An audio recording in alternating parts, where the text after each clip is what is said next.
I also would like to reiterate this presentation objections to this bill on the following grounds. The first one is technical. This representation feels that the provision on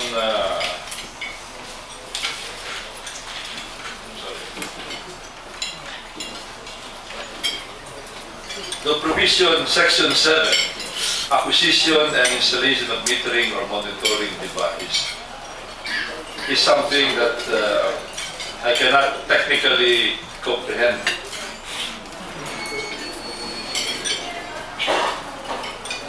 Section 7, acquisition and installation of metering or monitoring device. I have studied this very intently, and I feel that there is no way that this metering device can accurately meter the actual income derived from every single text message, SMS message, and other messages that one can send out of a cell phone, because of the fact that there are variances.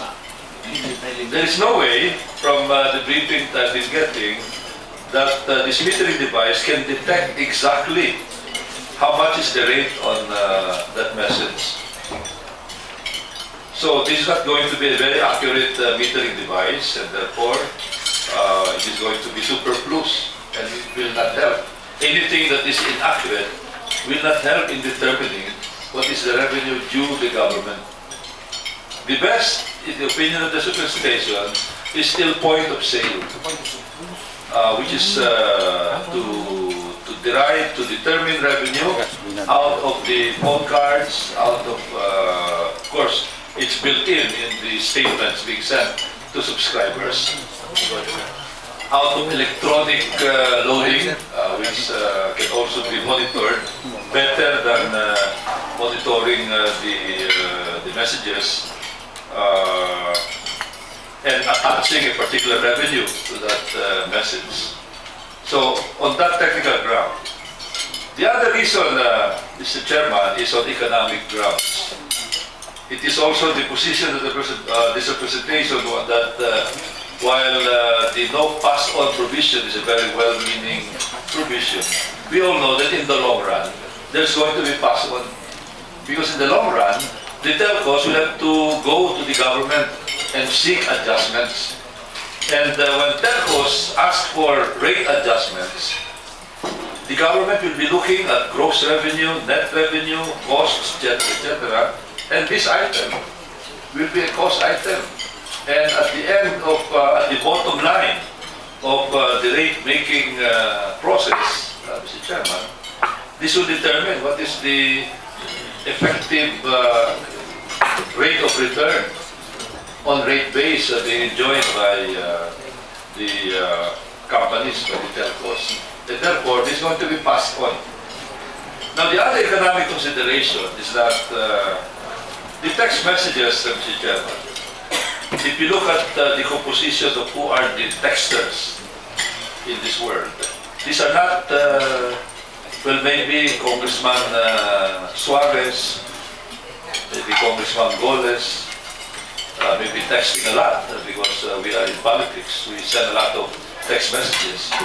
But a very wealthy businessman, a bank president, for example, will not send as many messages as let's say someone who is staying in the depressed area, who has a relative in Hong Kong, who has a relative in the Middle East, a son or a daughter who may be communicating with a relative, working very hard for flag and country and for his family, or her family, in the Middle East, or in Hong Kong, or in Singapore, and so many other places all over the world. These are the people who constitute what we would say would be the class CDE of our society. I think offhand, even without getting an accurate, precise determination on who accounts for the bulk of the text messages in this country, I would dare say that by numbers alone, it would be the those in the lower level. at the rate of, I understand the average would be something like 10 messages per day.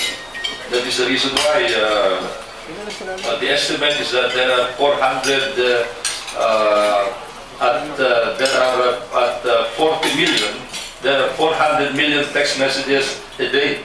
And these text messages, Mr. Chairman, are text messages sent not by bank presidents, not by billionaires or billionaires, but common people. They account for the bulk of the revenue, and they will be the ones absorbing the bulk of this supposedly no pass-on tax on text. And therefore, on those grounds, Mr. Chairman, I reiterate that I am totally against this bill. And I vote no. Hindi pa tayo nabubotohan, but I already would like to register my vote as a no to this bill. Thank you. Mr. Chairman, if I may just, Your Honor, the proposed measure of putting a metering and monitoring is not actually to determine the revenue, but NTC is supposed to be the regulating body on this particular industry. Should really be given that option of knowing what they are governing and administering. Because right now they're blind. They don't know how many texts, how many calls, how many subscribers, but totally blind, Your Honor. So, in the event that indicators can be asked from the NTC by the Bureau of Internal Revenue on their recorded number of calls, voice or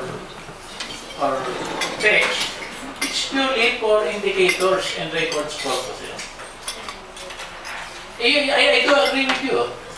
It's quite impossible. Now, let's talk of overseas text, Your Honor. It has a fixed rate. The most expensive, I think, is China. I think it's 50 pesos. Middle East average from 12 to 14 pesos per text. And they have sharing between where the calls or the text come from.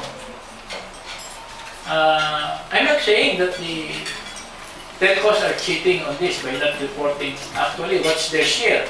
Because if you ask them, they will tell to the Bureau, our partners don't want to divulge their earnings, so we cannot tell you how much we're making. But they'll just tell you this is how much we make. But if you ask them where did this call originates from, they will not tell you. Ask them. So yung monitoring and metering is not really the gauge of revenue, Your Honor. It's more on giving the NTC the parameters of properly